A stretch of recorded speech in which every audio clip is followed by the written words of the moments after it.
Me ouve bem?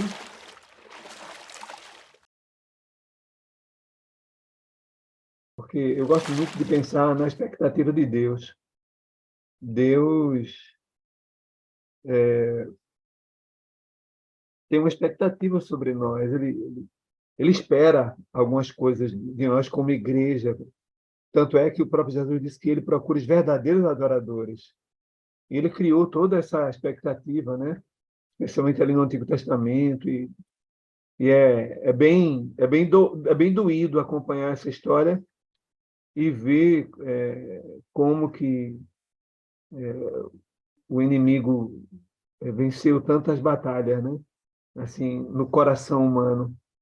Isso dói na alma, né? E isso deve doer também no coração de Deus. Eu lembro de uma história que eu costumo contar, uma parábola que um ladrão entrou no supermercado ali pela meia-noite e não levou nada. Ele apenas inverteu os valores. Tirou o valor de uma enceradeira, colocou numa caixa de fósforos, tirou o valor da caixa de fósforo, colocou na enceradeira, tirou o valor de uma TV plasma e colocou ali num pote de sorvete, tirou do pote de sorvete, colocou na TV de plasma e assim ele inverteu tudo, todas as mercadorias. Não levou nada. Mas no outro dia de manhã estava uma confusão naquele mercado, porque pessoas queriam se aproveitar, levando uma TV tão barata, né? E outros estavam revoltados, chamaram a polícia, os órgãos de proteção, porque não se podia vender uma caixa de fósforo tão cara ou um pote de sorvete tão caro. A moral da história é que o inimigo quis apenas provocar uma grande confusão, invertendo os valores. Então, assim, é inadmissível pensarmos no seio da igreja, no ambiente da igreja, que haja tanta desonestidade no que diz respeito não somente a questões financeiras, que a palavra chama logo para isso, né? Mas a outras questões, né? De vivência, de relacionamentos, de compromissos, né, com Deus. E é isso que a Ellen White aborda. Eu trouxe aqui algumas coisas, né?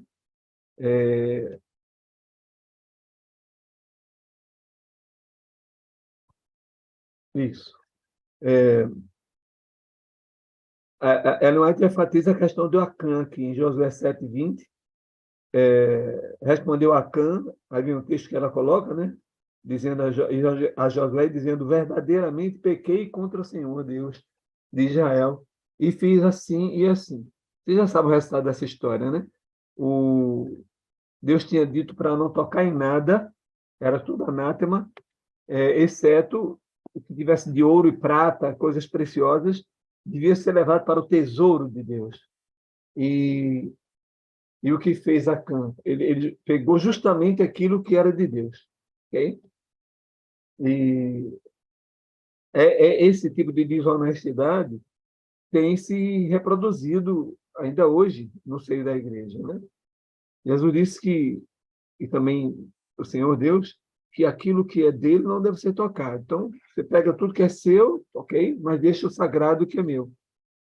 E outra coisa, quem toca naquilo que ele diz que não é para tocar, geralmente não se dá bem, né? Tem o caso de Acã, e também o caso de Uzias, né? Tem o caso de Ananias e Safira, e tem o nosso caso hoje, quando nos apropriamos daquilo que Deus diz que não é para nos apropriar, não é? Outro texto que eu recortei dela, do livro Verdadeira Riqueza, que diz: é melhor passar necessidade do que defraudar. Melhor passar fome do que mentir.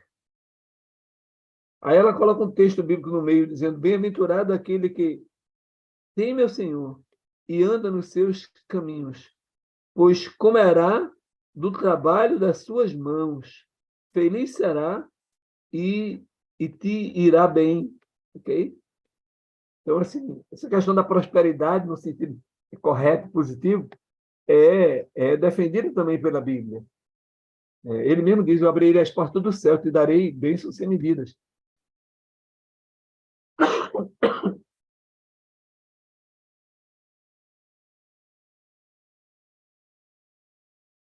Ela fecha dizendo: felicidade e prosperidade serão resultados de servir e de ser fiel ao Senhor. Okay? Então, sobre essa questão de fidelidade, eu preciso dizer que ofertar, através de dízimos e ofertas, é uma maneira de adorar. Okay? E uma maneira muito interessante de adorar, porque na igreja, a adoração ela pode ser por expressão e por impressão. Quando alguém canta e eu ouço, eu estou adorando, mas só por impressão. Quando alguém prega e eu ouço, também estou adorando, mas só por impressão. Mas quando eu louvo, quando eu me ajoelho e oro, e quando eu me levanto e entrego a minha oferta e os meus dízimos, eu estou adorando por expressão, que é a forma mais perfeita de adoração, que é quando eu adoro pela minha própria expressão. Né? Sobre isso, Ellen White, no livro Conselho sobre a Mordomia, ela diz que 2/3 de nós tem se apresentado perante o Senhor para adorá-lo de mãos vazias. Okay? Essa expressão mãos vazias também foi o que me inspirou a escrever recentemente uma obra cujo título é Ninguém Apareça Diante de Mim de Mãos Vazias. É uma abordagem sobre essa questão. Eu vou chegar diante do meu Deus, né? Nas minhas orações, mas aqui a referência é especialmente na igreja, mas eu me aproximo dele com a minha ação missionária, né? Com a minha intercessão, com o meu trabalho, com o meu envolvimento, com a questão de estar orando sem cessar, né? E também quando eu vou à igreja. Então, Ellen White está dizendo que 2/3 vão de mãos vazias para adorá-lo. Coincidentemente, hoje, a estatística da divisão sul-americana diz que 1/3 apenas de toda a divisão sul-americana da ESD devolvem dízimo de ofertas regularmente. 1/3. Sabe o que significa? Que nós continuamos há mais de 100 anos com a mesma média na estatística.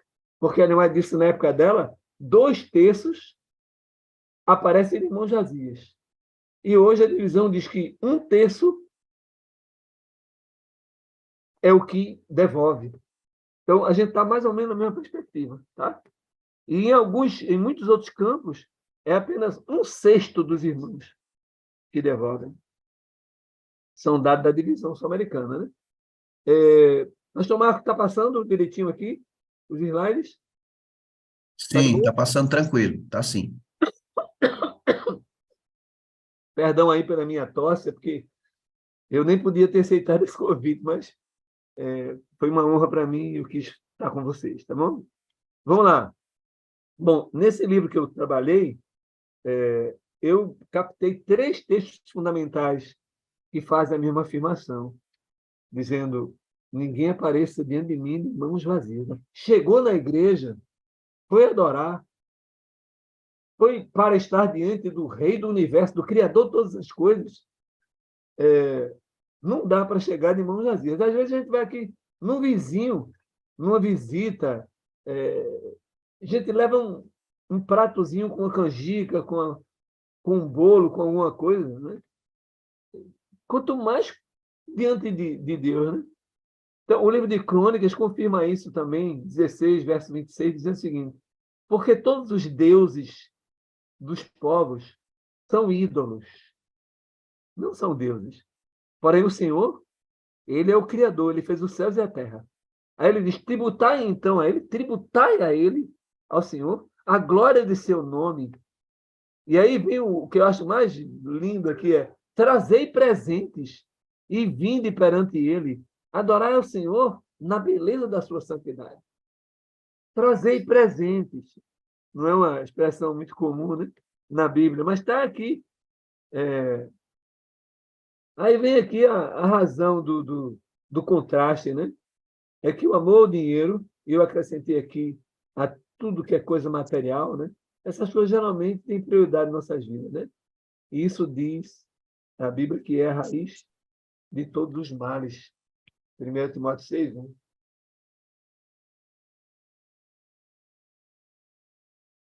Então, Ellen White, ela abre esse capítulo que estamos estudando com esse texto. Já vai falando isso logo na entrada, né? Bom, ainda no livro, Ellen White, na página 50, diz o seguinte: os mesmos males, que não é só a questão de fidelidade na oferta ou no dízimo, mas em nossa vida, nós somos santuários de Deus. Nós recebemos a autoridade dele para administrar nossos corpos, né? O nosso tempo, o nosso talento e a nossa vida, né? Porque tudo isso, tempo, talento, dons e dinheiro, é parte de nossa vida, né? Eu gosto muito do que o pastor Demóstenes diz, que quando eu levo a minha oferta, eu estou levando ali parte de mim, que naquilo ali está o meu ser, né? Porque eu me desgasto, né? Quando eu recebo o meu salário, quando eu recebo qualquer valor em função daquilo que eu trabalhei. Então, parte disso, que é parte da minha vida oferecida no trabalho, eu estou levando lá. Só que, junto com isso, tem outras coisas, né, que envolvem o verdadeiro adorador. E o texto de Ellen é muito claro nisso. Ela diz: os mesmos males e pecados operados no mundo estão avançando até aqueles que professam a verdade. Então, assim, verdadeiros e falsos adoradores, né? Fiéis e infiéis, bons e maus, estão nessa perspectiva, né? E hoje, numa reunião tão sagrada como essa, né? Quem é que está se reunindo às 5 da manhã com essa quantidade de pessoas que o pastor Marcos enfatizou? Bom, isso me indica que é um pessoal especial, que está buscando Deus, que quer encontrar-se com ele na madrugada. E ele mesmo disse com seus lábios, ele disse: eu amo os que me amam, e aqueles que me buscam pela madrugada me acham. Então, aqui estão, supostamente, né, pela graça de Deus, aqueles que amam a Cristo. Então, nós somos um viés, né, para chegar a outros que não estão nesse nível, não estão com essa preocupação. Então, assim, agora eu quero entrar numa parte bem dolorosa, bem impactante, a partir do que a própria Ellen White diz, né, que os mesmos males que estão lá fora, isso tem a ver com aquela inversão de valores que eu acabei de falar, em relação ao que Satanás fez nesse mundo, né? Ele sequestrou esse mundo e ele inverteu os valores, tá? Ele não precisa levar nada do mundo porque ele se apropriou do mundo. Ele apenas quer inverter os valores que é para atingir cada um de nós. Aí vamos lá. Capítulo 14, 30, verso de João, diz o seguinte: já não falarei muito convosco. Isso aí é Jesus falando bem próximo da sua morte. Porque se aproxima o príncipe deste mundo e nada tem em mim. Então, tem coisas importantes nesse texto, né? Primeiro, o próprio Deus, Cristo, está admitindo e assumindo a realidade de que este mundo, em que ele veio como intruso, em que Deus fez várias inserções num lugar que parece não ser dele, né, é de domínio de Satanás. Okay? Cristo venceu na cruz, mas ainda não tomou posse.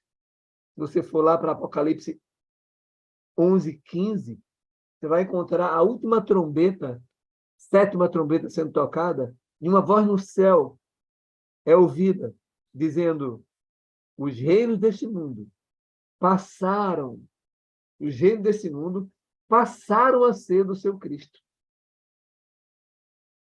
Os reinos deste mundo passaram a ser do seu Cristo.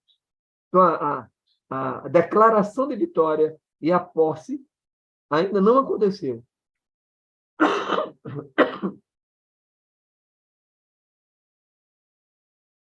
E, enquanto isso, nós estamos no meio do fogo, no meio do conflito armado.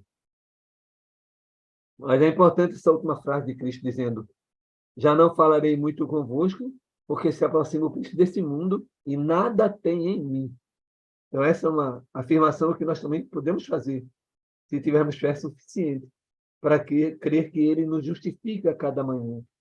E que nós podemos, de fato, continuar na luta, ainda que caiamos, nos levantamos, confessamos pecados e vamos em frente. porque a Bíblia diz, filhinhos, não pequeis, mas se acaso pecares, tendes um advogado junto ao Pai. Então, essa é uma realidade que nós não podemos deixar de aceitar e entender. E a gente precisa diminuir um pouco esse triunfalismo que geralmente domina o nosso discurso e o nosso modo de agir e de pensar, porque as coisas não são tão fáceis como muitos imaginam. A luta é grande.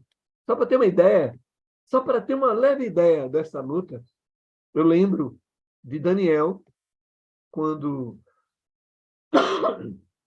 não entendeu as 2.300 tardes manhãs, aquela profecia, e orou muito, né? E aí o anjo Gabriel, quando veio, disse, olha, quando sua oração chegou lá, a ordem para vir foi imediata. E eu vim correndo porque tu és muito amado. Coisa linda, né? Tu és muito amado.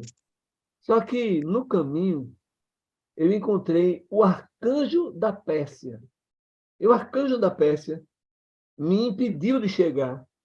E eu tive que lutar com ele. Eu não sei se vocês estão nessa sala hoje, interagindo e ouvindo essa mensagem. Não sei se vocês sabem quantos dias durou essa luta. Muita gente não lembra desse detalhe. Essa luta durou 3 semanas, 21 dias. E tem mais detalhes que muita gente também não se apercebe. Além de durar 21 dias essa luta, o anjo Gabriel não estava conseguindo vencer o arcanjo da Pérsia, um anjo diabólico. E aí, o próprio Gabriel diz a Daniel que o anjo Miguel veio em seu auxílio. E ele conseguiu, então, se livrar e chegar para esclarecer a mensagem das 2.300 manhãs. E tem mais. No fim da mensagem, o anjo Gabriel diz a Daniel, eu vou ter que voltar agora e vou ter que encarar o anjo, o arcanjo da Grécia e da Pérsia de novo. Agora, na volta, ele teria que lutar com 2. Imagina o que está ocorrendo do lado invisível da vida, gente. Isso é toda a geração, todo o tempo, toda a vida nossa e de outras vidas, né? Está acontecendo diante de nós. Nesse texto aqui, logo Jesus diz, vamos embora desse lugar. E aí, depois disso, vem a sua morte, né?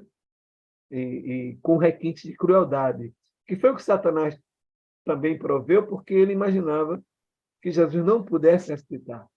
Então, foi para ele uma surpresa quando Jesus ressuscitou. Além disso, do que eu acabei de falar, essas coisas, tem outro detalhe importante sobre essa coisa de Satanás ser o príncipe desse mundo. Quando Jesus foi levado ao deserto, Satanás aparece e, na última tentação, ele leva Jesus para o alto de um monte, o monte mais alto de Jerusalém. E de lá, ele mostra, num flash rápido, todos os reinos da terra. E ele diz para Jesus, se você, prostrado de joelhos, me adorar, eu te entrego esse reino. Então, assim, essa é uma outra evidência do domínio de Satanás sobre este mundo, nessa experiência com Cristo, quando ele, em um momento que é esse texto que está aí, Jesus assume e diz que ele é o príncipe do mundo, Satanás. E, no outro momento, lá no deserto, isso é de novo configurado, agora com o próprio Satanás assumindo um papo ali, numa conversa com Jesus. Você se ajoelha, me adora, e eu te dou esse reino aqui. O reino que lhe foi dado. Ele diz assim ainda mais. Ok? Então, assim, o que é que Satanás fez? Né? Ele se apropriou do mundo, okay? Porque no mundo não se questiona mais. Está claro, está evidente o domínio dele. Né? Só que ele não se contentou com isso e entrou também no universo particular de Deus, que Deus separou um povo para ser os seus verdadeiros adoradores, para ter uma relação íntima e salvar esse povo, aqueles que quiserem esse resgate, né? Ele lança lá a boia, né? Você quer, pega e vem comigo. Não, eu tô aqui nesse mal, estou gostando do movimento. Ok? Ele não vai obrigar ninguém. Então ele escolhe, chama, ele dizendo, não foram vocês que escolheram a mim, eu escolhi a vós. E todos nós aqui nessa sala hoje, e muitos da igreja adventista, e do mundo evangélico, do mundo que crê em Deus, é esse povo. E ele separou. Mas esse povo decepcionou muito a Deus. Então, Satanás tem um mundo sob seu domínio, e ele agora entra também nesse subgrupo exclusivo de Deus, e ele ataca e consegue inúmeras vitórias. Aliás, a maioria dos embates, ele venceu. Ele venceu, sabe por quê? Por causa da liberdade de escolha. O mundo já está em suas mãos, e agora, dentro da igreja, ele alcança o coração do povo de Deus. Isso provoca Deus. Isso incomoda Deus. E Deus chega a afirmar muitas palavras que demonstram isso, né? Eu vos salvei, eu vos levei para as águas tranquilas de descanso, e vocês vão às águas rotas. Vocês vão adorar ídolos de pau, de pedra, e deixam o verdadeiro Deus, né? Então, Satanás olha para Deus e vitupera de Deus. Ele tenta humilhar a Deus, dizendo, olha, eles escolhem a mim, eles querem a mim. Não só o mundo, mas os seus adoradores também. Os seus falsos adoradores. E é isso que acontece. Aí você vê isso na história, né? Caim matando Abel, Deus se arrependendo de ter criado o mundo, porque o dilúvio todo, o povo, a imaginação era só má continuamente. Ok? E é por isso que Romanos 9, verso 27, Paulo pega um texto emprestado de Isaías e diz que o povo de Deus é como a areia do mar, mas só o remanescente será salvo. Então, Satanás tem já o mundo em suas mãos, ele agora vai atacar o povo de Deus, e nesse povo de Deus ele ganha a maioria, que é o que Paulo se refere, dizendo que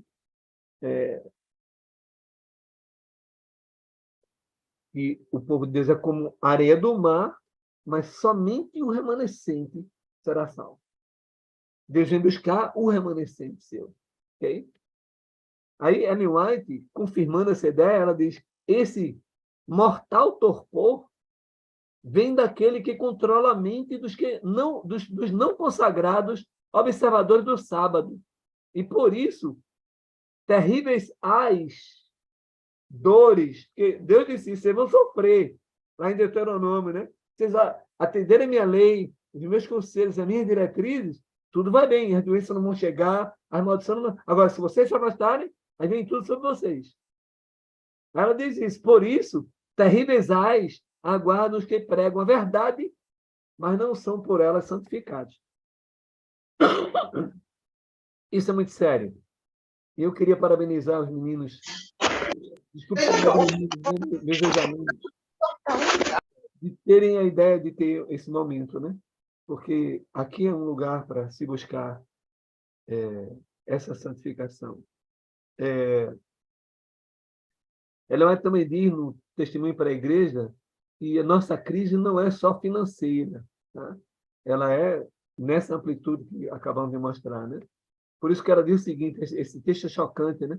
Ela diz, unir-se à igreja é uma coisa, mas ligar-se com Cristo é outra completamente diferente.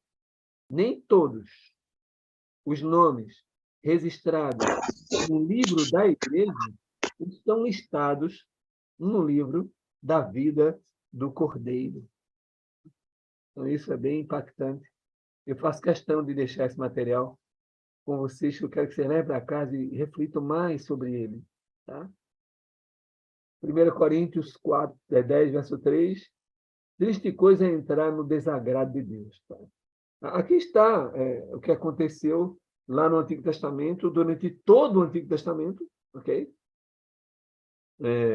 E também no próprio tempo em que Jesus veio, porque quem gritou Barrabás, Barrabás, escolhendo um ladrão em lugar do Salvador da humanidade, do Criador, do Recriador, do Redentor, foram os próprios fariseus, saduceus, a própria igreja de Cristo. Foi ela que escolheu a Barrabás. E Paulo faz referência a essa atitude do povo de Deus. Né? Vocês lembram lá, logo depois da libertação do Egito, Deus abrindo o Mar Vermelho com o braço forte, com a mão estendida. E alguns dias depois, só porque Moisés demorou um pouco, estava ali o povo com o líder espiritual Arão, ele foi quem fez tudo, e conclamou a adoração ao bezerro de ouro na manhã seguinte. Passamos festas ao Senhor, ao Deus, ele disse isso, está lá escrito. E todo mundo lá adorou o bezerro de ouro, e ali era um culto de promiscuidade, sabe? Não era um culto como é o culto normal ao Deus vivo. Isso tudo desagradou muito a Deus. Ok? Aí depois vocês sabem a história dos reis, a história dos juízes, você vai voltando e vai vendo as vitórias que Satanás teve com o povo de Deus. Inclusive, separando as tribos, 2 ficaram em Jerusalém e 10 em Samaria, e eles começaram a se degladiar, matando uns aos outros.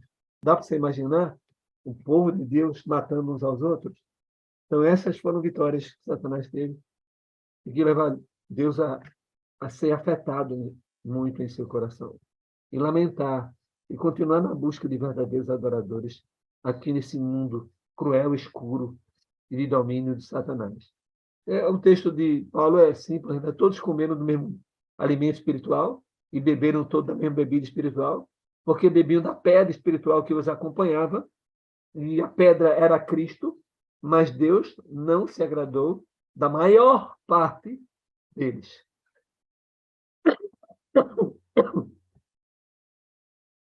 Então, essa realidade é a realidade de hoje ainda. Né?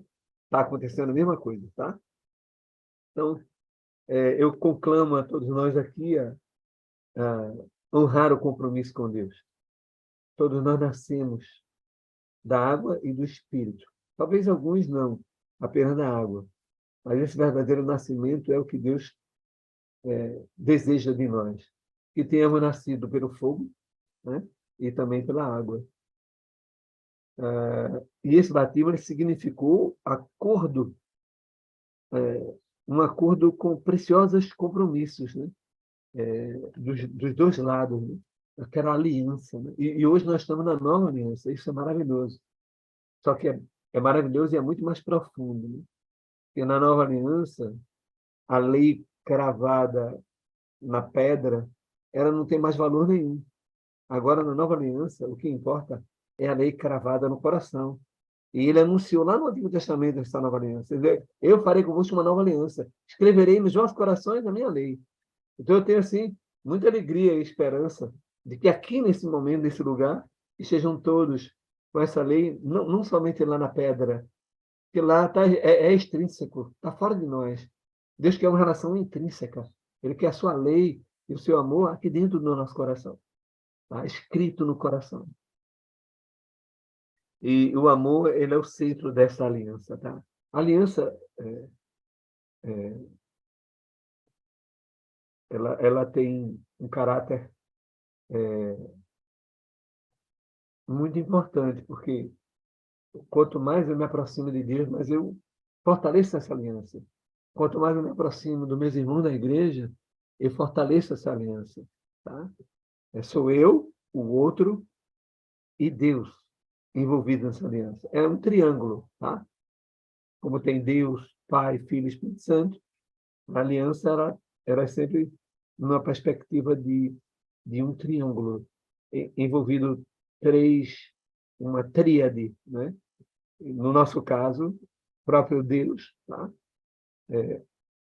Nós mesmos e o outro. Então, no casamento acontece muito isso, né? Quanto mais perto da minha esposa, mais perto de Deus. Quanto mais perto de Deus, mais perto da minha esposa. Quanto mais perto de Deus, mais próximo do marido. Quanto mais perto do marido, mais próximo de Deus. Então, esses compromissos precisam ser honrados, né? E a Ellen diz que há mais de um século, né? Ela diz que a condição do povo de Deus lhe enchia de angústia, ela disse isso, né? Pela guima existente entre os guardadores do sábado em todo o mundo. Tá? Por isso, alertou que quem não se corrigir vai para a ira e para o castigo eterno. E eu incluo aqui o Efésios 5, que diz: sabei, pois isto, nenhum incontinente, impuro ou avarento que é idólatra, essa é a grande questão, né, vai ter herança no reino de Cristo e de Deus. Okay? Gálatas 6, 7, já estou 6 a 8, estou terminando. Diz o seguinte: não vos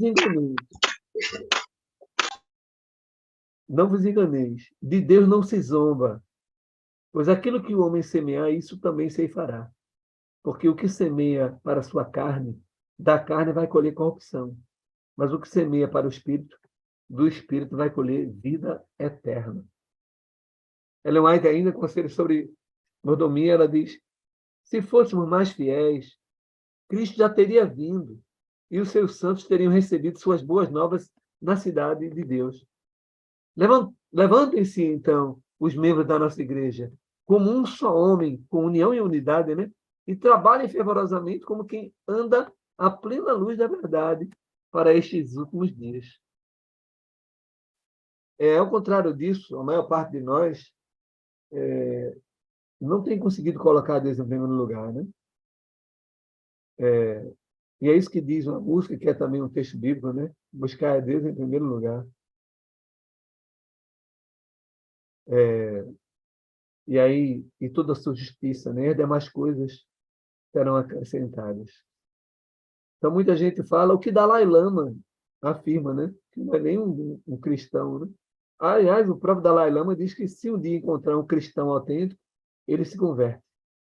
O Dalai Lama fala isso. Mas eu trouxe outro texto dele que diz o seguinte, para mostrar esse apego às coisas materiais que a maioria de nós tem.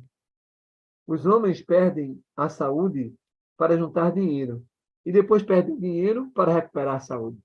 E por pensarem ansiosamente no futuro, esquecem do presente, de forma que acabam por não viver nem no presente e nem no futuro. E vivem como se nunca fossem morrer e morrem como se nunca tivessem vivido. E eu concluo com essa pergunta, né? Quem vai encarar o desafio de sair dessa igreja morna, que inclui todo o universo, né, de pessoas que dizem crer em Deus, né? Não só os adventistas, mas toda a comunidade de crentes. Quem são esses, né, que vão encarar esse desafio de viver uma vida no calor, né? De viver a vida no meio das chamas eternas? Porque é o que a Bíblia questiona, né? Quem habitará no meio das chamas eternas? Essa é uma pergunta que Deus faz. Quem habitará no meio das chamas eternas? Deus quer que isso aconteça hoje, que a nossa vida seja um fogo consumidor, que nós sejamos luz para os que choram, que nós temos esse calor, porque nós, Ellen White diz no serviço cristão que o crente que não brilha, que não tem luz, é porque ele está desligado da fonte. Se ele estiver ligado à fonte, ele vai brilhar, ele vai ter esse calor, ele vai ser uma chama nesse mundo. E vai trazer outras que vivem no frio gelado desse mundo a se aquecerem no Evangelho e na presença de um crente fiel e um adorador verdadeiro. Então, aqui estão eles, né? São os sentinelas, que estão atentos ao que está acontecendo. São aqueles que para eles são notáveis. Que ele diz: esses são os meus notáveis, em quem eu tenho prazer. Os nascidos do Espírito, né? Não só da água. O que eles chamam também de toco. A expressão toco, gente, é bem comum essa realidade do domínio de Satanás sobre o mundo, porque ele incendeia o mundo, né? Ele destrói, ele acaba com tudo. E aí, ali naquela floresta, ficam os tocos. Mas aquele que é o toco de Deus, né? Que de alguma maneira foi abatido por Satanás, ele revigora. E dali sai ainda um resquício de vida. E a árvore recomeça a brotar. Foi o que aconteceu conosco em nossa conversão, né? O restante, né? O resto, que é outro termo que ele usa para esse povo diferenciado dele, os reparadores de brecha, os remanescentes fiéis e os ungidos, né? Esses ungidos são diferenciados. Ele diz: não toquei nos meus ungidos. Quem tocar, toca na menina dos meus olhos. Então, que a nossa vida hoje seja cada dia mais tocada e aperfeiçoada, né? Como diz o texto bíblico é que o crente, o justo, é como a luz da aurora, seu caminho, né? Vai brilhando até ser dia perfeito. Que a luz desse evangelho alcance cada dia mais o coração do crente e que esse Deus real nos mova, nos faça ver de modo que agrada a Deus. Agrada do Senhor e Ele satisfará os desejos do teu coração. Queria orar com você agora. Curva sua fronte e ore comigo. Pai amado, querido Deus, essa madrugada foi especial para nós. Nos aproximamos de Ti de maneira mais tocante, mais inspiradora, que a Tua palavra mesmo diz: quem me busca pela madrugada me acha, e eu amo os que me amam. Aqui está o povo que Te ama. E se isso não estiver acontecendo de verdade, pedimos a Ti um milagre. Modifica-nos, muda-nos a despeito de nós mesmos. Eleva-nos a uma atmosfera santa e pura, onde as ricas correndo do Teu amor possam fluir por nossa alma para chegar a outros. Guarda-nos de pecar contra Ti. Perdoa os nossos pecados e dá-nos um dia na Tua doce companhia. Imploramos, no nome do Cordeiro que vive e reina para sempre. Amém.